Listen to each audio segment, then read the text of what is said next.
Día de la Resistencia Indígena. El 12 de octubre, Día de la Resistencia Indígena, se reivindica a todas las etnias indígenas que fueron oprimidos tras la llegada de los europeos a tierras americanas, derramando la sangre de los pobladores nativos de este territorio, que fueron víctimas de la violencia de los colonizadores hace 518 años. La Conmemoración de la Resistencia Indígena fue decretada de tal modo por el presidente Hugo Chávez Frías y sancionada por la Asamblea Nacional de Venezuela el 9 de agosto del año 2003, dignificando de ese modo a los pueblos originarios que aún mantienen sus luchas en el territorio latinoamericano por la verdadera conquista de mayores espacios y derechos. Programa Presencia Indígena, Canara la Asamblea Mnacan.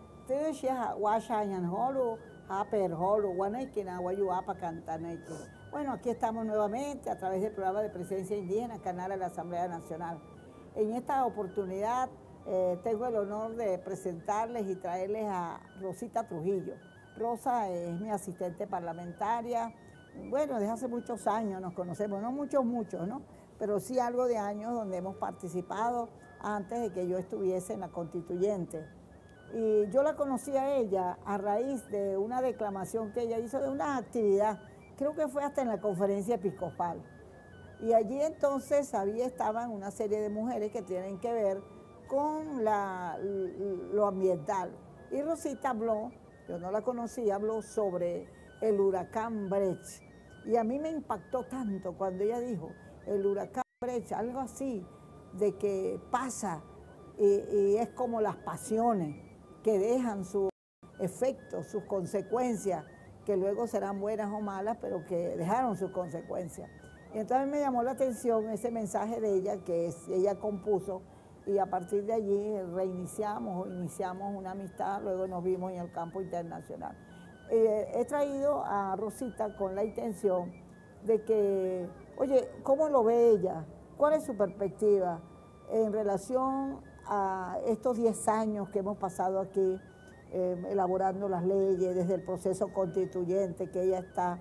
¿Cómo lo ha visto? Porque antes déjeme decirle que nosotros, la visión que nosotros tenemos ha sido, para no hablarles de la conquista, de la colonización, que fue un proceso etnocida, genocida, fue una invasión realmente, donde murieron muchos de nuestros héroes, abuelos indígenas, quemados, asesinados, linchados, traicionados, donde allí empalaban a los hombres, estos invasores que llegaron. Ha sido una historia muy triste. Pero luego llegó la época republicana.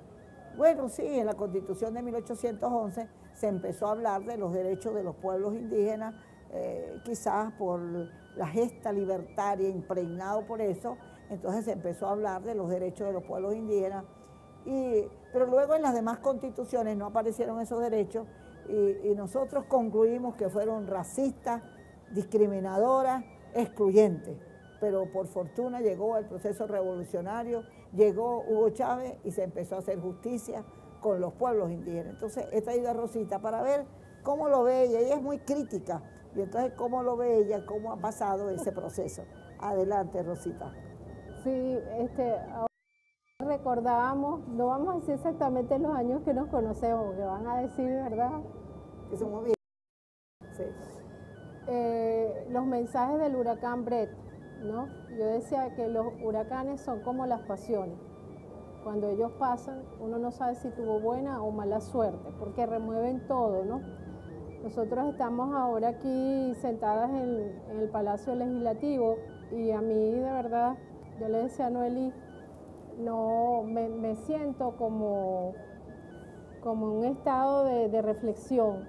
Estamos sentadas en estos bancos chamánicos que son tan importantes, que son objetos de poder para los chamanes, y durante el proceso constituyente, que nos volvimos a ver, porque ya nos conocíamos desde hace mucho, ya se habían empezado a hacer, es toda una lucha de muchísimos años. Noelí tiene una lucha de más de 50 años en pro de los derechos de los pueblos indígenas y también en el campo internacional. Y ya en ese proceso ya nos habíamos conocido con las indígenas, con el movimiento ecologista, que han sido grandes aliados de la causa indígena, ¿no? Y cuando ¿Pero qué viste tú? ¿Cómo te pareció? Ese llamado al proceso constituyente fue un llamado que lo recibimos todos con mucha alegría. Y a mí me encantó cuando tú me invitaste a participar. Yo me acuerdo que fue tus primeras palabras aquí dentro del Palacio. Tú me dijiste, mira, ven que voy para que me acompañe. Y yo, bueno, estaba encantada de venir porque primero yo era la primera vez que entraba en este lugar. Yo nunca había entrado y mucho menos allá. A pesar de que vivías en Caracas. Sí, y todo yo vivía en eso. Caracas, había ido a la universidad, me había graduado todo. Con un posgrado y todo, pero no había venido nunca. Pero nunca había podido entrar allí donde se discutían las leyes. Y entonces después Noelí me invitó a participar. Yo trabajaba ya casi como su asistente en ese momento también en el proceso constituyente. Comenzó siendo una cosa, empezamos poco a poco, pero después fue una cosa sumamente intensa durante esos meses del proceso constituyente. Estos mismos bancos estuvieron aquí y hicimos una estrategia de lucha a lo interno de la Asamblea Nacional Constituyente, porque a pesar de que había la voluntad de apoyo del presidente Chávez, no todos los constituyentes revolucionarios apoyaban el movimiento indígena ni la lucha de los derechos de los pueblos indígenas, ¿verdad? Por su mismo desconocimiento. Y tampoco fuera del palacio, en las instituciones de ese momento, mucho menos. Hubo que luchar, bueno, toda la campaña que se hizo desde la Cancillería fue muy fuerte contra los pueblos indígenas, aludiendo al desmantelamiento del Estado, a que los indígenas no podían estar de esa forma en la Constitución. Se criticaba fuertemente el derecho a las tierras, se criticaban muchísimas cosas y se querían incluir otras con las cuales los indígenas no estaban de acuerdo. De manera que el movimiento indígena, en ese momento el CONIVE hay que reconocerle su lucha histórica, el Consejo Nacional Indio de Venezuela, tendrá sus errores, cómo no, como todas las instituciones y todas las organizaciones la tienen. Pero en ese momento y ahora todavía el Consejo Nacional Indio de Venezuela reunió al movimiento indígena, pudo promover asambleas que fueron bastante democráticas en todo el país, hasta elegir a los 3 constituyentes indígenas y luego apoyar todo el proceso interno de lucha de la Asamblea Nacional Constituyente. Noelí tuvo el reconocimiento que eligieron presidente de la Comisión de los Derechos de los Pueblos Indígenas, la relación del Estado con los pueblos indígenas, de manera que aquí en este palacio había muchos...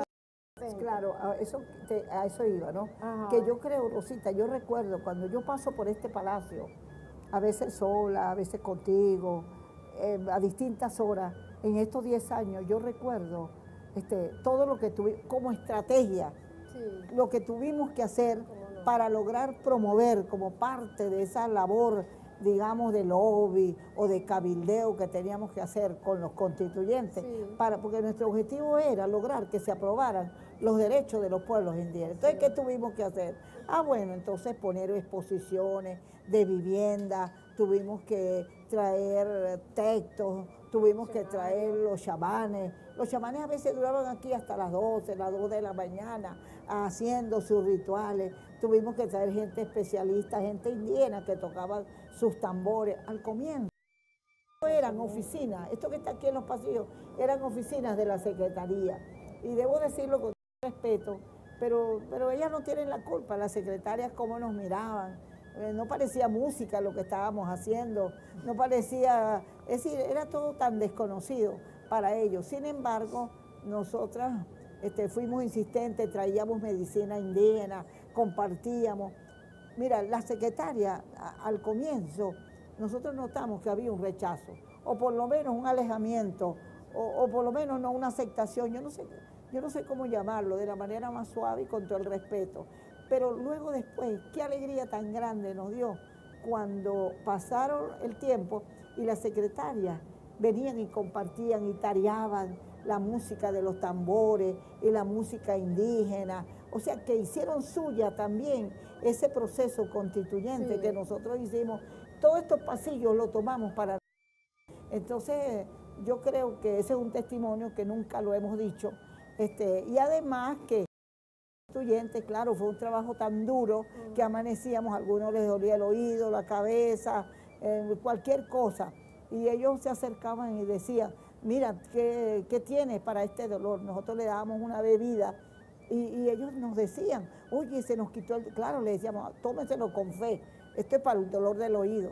Y ellos lo hacían y nosotros logramos que eso se dijera pues a nivel de todo el hemiciclo y allí eso era otra parte de este proceso, pero lo hicimos con pasión, con amor, con dedicación, con convicción, con conciencia revolucionaria para que los derechos históricos de los pueblos indígenas fuesen reconocidos. Eso tenemos que decírselo. Muchísimas gracias por haber venido a este programa y haber dado tu testimonio.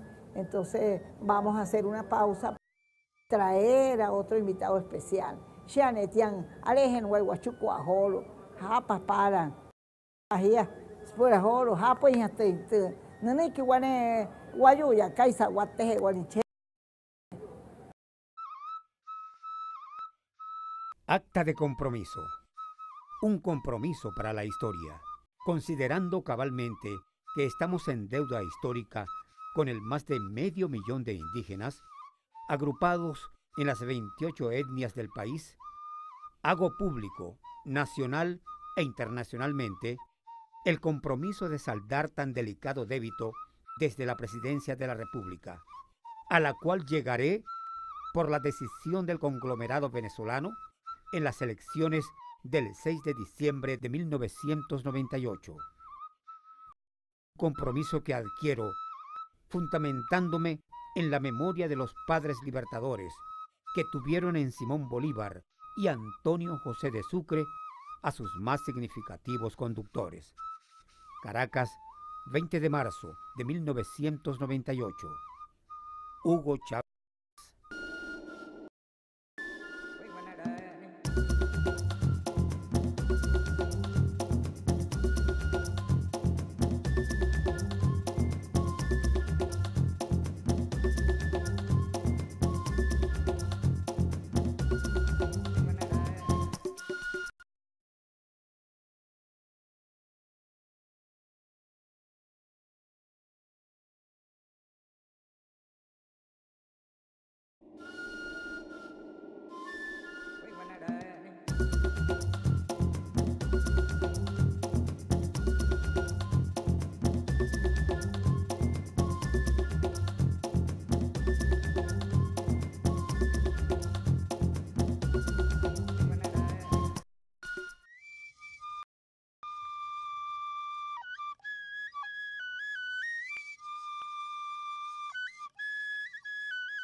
Ani Guayalejo en Huachucua, tu programa Presencia Indígena, Mnaca, Canal a la Asamblea Nacional. Alejo Guaya, o muy parrosita, Holo, Ancholo, Egildo, Juanetahuara, ya sa diputado, Sonia, no se no pone acá, Guayusa, pero Amazonas, Japer, Holo, no. Bueno, en esta oportunidad volvemos nuevamente con el programa de Presencia Indígena y mi invitado especial, ya Rosita, conversamos con ella, ahora viene Gildo, mi hermano del Estado Amazonas, diputado de la Asamblea Nacional, vicepresidente de la Comisión Permanente de Pueblos Indígenas. Fíjense la cara es de puro indio, lo que pasa es que él es blanco y es altote, y entonces eso a lo mejor tiene que ver con alguno de sus parientes, y por eso a veces algunos no lo ven como indígena, pero la cara de indio que bueno, pues es auténtico. Dinos un poco, Gildo, ¿cómo es, qué parentesco, de dónde vienes tú? Cuéntanos un poco eso. Bueno, Noeli, mi abuela, la madre de mi papá, era baré. Los barés son de la región del Río Negro, del Amazonas venezolano, pero de la región del Río Negro Caciquiare. Mi padre era hijo de Guillermina Tapo, que era baré, y de Carlos Julio Palau, colombiano, con mucha descendencia catalán, por eso mi apellido Palau. Ay, eso por pero, eso lo alto. Pero mi papá era baré, hablante baré, porque su lengua materna pues era baré. Ah, qué y mi madre Esther Patiño, también descendiente de indígena con mucha raíz indígena. Por lo tanto, yo asumí esa condición, además de ser amazónico, de vivir en Amazonas, de haber nacido en un pueblo como San Fernando de Atabapo, pues asumí esa condición. Tú eres geógrafo, ¿no? Yo soy geógrafo, sí. Geógrafo de Por formación. cierto, siempre me ha llamado la atención, y disculpen mi ignorancia y mi desconocimiento, pero a uno le llama la atención esas piedras negras que uno siempre ve en el Amazonas. Una explicación así muy breve, sí. Sí, no sé. esas son rocas, son granitos magmáticos, comúnmente llamados pan de azúcar, Inselberg, pero son granitos, grandes granitos, sobre todo en todo el corredor de Caicara del Orinoco hasta Maroa, San Carlos de Río Negro. Incluso en San Carlos de Río Negro, cerca de San Carlos de Río Negro, hay un granito muy importante que es parte de la mitología baré, que es el Cerro de Curimacares. Esos son granitos, su composición es ígnea, rocas ígneas, que por supuesto son característicos de esa región de Amazonas, que es la región precámbrica. A lo largo del río Orinoco, cuando el río baja su nivel, que llega al estiaje más significativo, aparecen todas estas rocas graníticas también, que son esas rocas que tú dices de color negro. Sí. Parece que eso tiene que ver con un líquen, con un alga que se va secando y se van solidificando y se fosilizan. Por supuesto, los cambios de temperatura, estar bajo las profundidades de las aguas del Orinoco y después recibir toda esa carga de altas temperaturas, porque las temperaturas en Amazonas son bastante fuertes, bastante elevadas, se van solidificando y van tomando esa tonalidad de color negro, pues. Sobre todo en todas estas rocas expuestas, cuando ellas se folian y pierden la capa superior, entonces uno ve el granito que está debajo de esas hojas, de esos grandes folios que se van desprendiendo. El granito entonces toma una coloración blanca, rosácea, que tiene que ver con los componentes, pues, del granito. Hay dos distintos tipos de granito: granito del Parguasa, que lo tenemos hasta Puerto Ayacucho, y el granito de Maroa, que es un granito blanco.